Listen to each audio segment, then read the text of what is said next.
जी, तो अब हम पढ़ने वाले हैं 70th लेक्चर। अब हम पढ़ने वाले हैं 70th लेक्चर। इस 70th लेक्चर में हम पढ़ने वाले हैं transient analysis of circuits. Transient analysis हम तब करते हैं जब हम कोई क्विकली सोर्स को या तो अप्लाई कर देते हैं या क्विकली रिमूव कर देते हैं। तो हम देखते हैं कि कुछ क्विकली सोर्स को अप्लाई या रिमूव करने से सर्किट में क्या चेंजेस आएंगे। अब हम ये देखकर सरप्राइज्ड होंगे कि हमारे पास जो 3 सर्किट एलिमेंट्स हैं, रेजिस्टर्स, कैपेसिटर्स और इंडक्टर्स, उनका बिहेवियर एक दूसरे से मुख्तलिफ है। कैपेसिटर के केस में आप देखेंगे कि अगर आप अप्लाइड वोल्टेज को सडनली चेंज कर देते हैं तो कैपेसिटर के क्रॉस वोल्टेज फ़ौरन चेंज नहीं होता। उसकी एक रीज़न है, मैं भी एक्सप्लेन करता हूँ।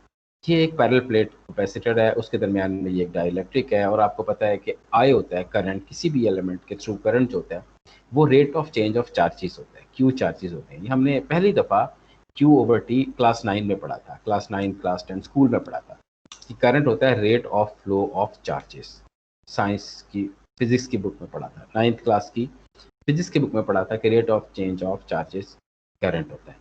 अच्छा, उसके बाद अगर हम इसको यहाँ पुट कर दें, और हमने ये भी पढ़ा हुआ है कि Q is equal to C V होता है। सी कैपेसिटेंस है, वी वोल्टेज है, चार्ज होता है वो सी टाइम्स वी होता है। अगर इस Q को हम यहाँ पुट कर दें Q की जगह पर, तो ये बन जाता है d by d t of C V. C को मैंने बाहर इसलिए ली दिया कि सी फंक्शन ऑफ टाइम नहीं है जबकि वी फंक्शन ऑफ टाइम है। तो डेरिवेटिव हम सिर्फ उन्हीं चीज़ों का ले सकते हैं, टाइम डेरिवेटिव जो फंक्शन ऑफ टाइम है। अगर वो फंक्शन ऑफ टाइम नहीं है और मल्टीप्लाई हो रहे हैं एक ऐसी क्वांटिटी से जो फंक्शन ऑफ टाइम है, तो हम उसको बाहर लिख देते हैं, डेरिवेटिव से बाहर लिख देते हैं। तो आई ऑफ टी हो गया C times t by d t of V of t. ये इन सब के साथ एक सबस्क्रिप्ट सी है। इसका मतलब ये है कि ये कैपेसिटर के क्रॉस वोल्टेज है ये वाला, और ये कैपेसिटर के थ्रू करंट है। ठीक है, कैपेसिटर के क्रॉस वोल्टेज है और ये कैपेसिटर के थ्रू करंट है।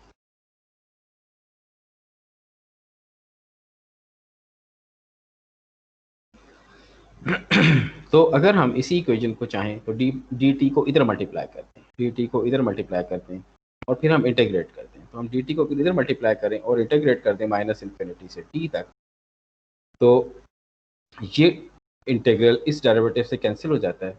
ये बन जाएगा सी टाइम्स वी ऑफ टी और ये इंटीग्रल आ जाएगा और वी ऑफ टी बन जाता है 1/c integral minus infinity to t i of t d t. इसका मतलब क्या हुआ?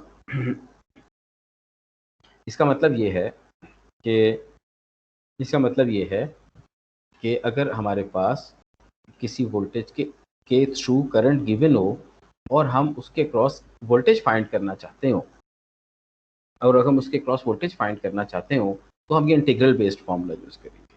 आपको पता है कि इंटीग्रल्स जो होते हैं ये हमेशा किसी भी कर्व में, ये कर्व है, हमने एफएससी में भी पढ़ा हुआ है और मैट्रिक में भी पढ़ा हुआ है, एफएससी में पढ़ा हुआ है कि इंटीग्रल्स हमेशा ऐसे होते हैं कि वो एरिया अंडर द कर्व को कॉरेस्पॉन्ड कर रहे होते हैं, ऐसे एरिया अंडर द कर्व। तो अगर कोई कर्व बनेगा तभी उसके अंडर कोई एरिया होगा ना। अगर कोई कर्व बना ही नहीं तो उसके under area under the curve नहीं हो सकता। तो ये कैसे बनता है? ये इंटीग्रेट होता है माइनस इन्फिनिटी टू टी। जो इंटीग्रेशन है ये तब होगी जब कोई चीज़ अवेलेबल होगी, तब आप उसको इंटीग्रेट कर सकेंगे। तो ये फंक्शन अभी बना नहीं। तो जितने भी इंटीग्रल बेस्ड एक्सप्रेशंस हैं वो सब एक with sudden movement of time वो चेंज नहीं हो सकते, सडन वेरिएशन ऑफ टाइम वो चेंज नहीं हो सकते।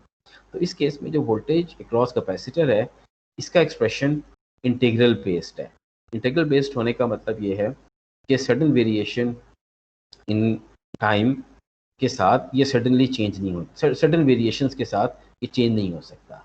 मतलब टाइम के साथ ये क्विकली टाइम के साथ चेंज नहीं हो सकता।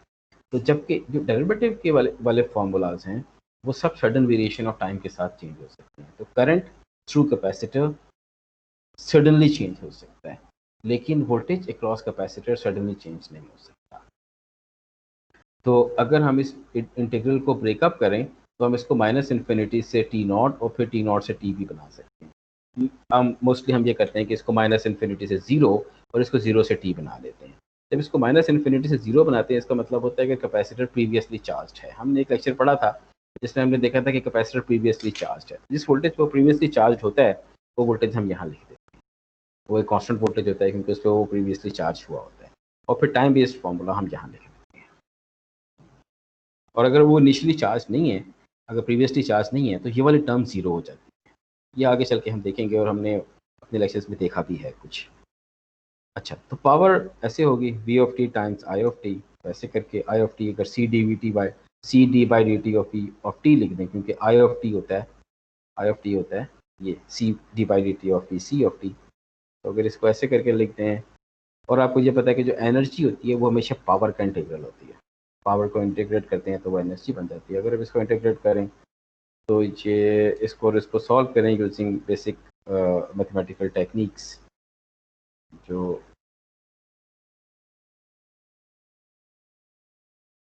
कैलकुलस बेस्ड टेक्निक से सॉल्व करें तो ये बन जाता है 1/2 CV²। ये बड़ा इंपॉर्टेंट फार्मूला है, 1/2 CV²। ये energy stored in a capacitor है, voltage square times its capacitance divided by. इस लेक्चर में हमने यही पढ़ा था और इसे हम कंटिन्यू करेंगे आगे।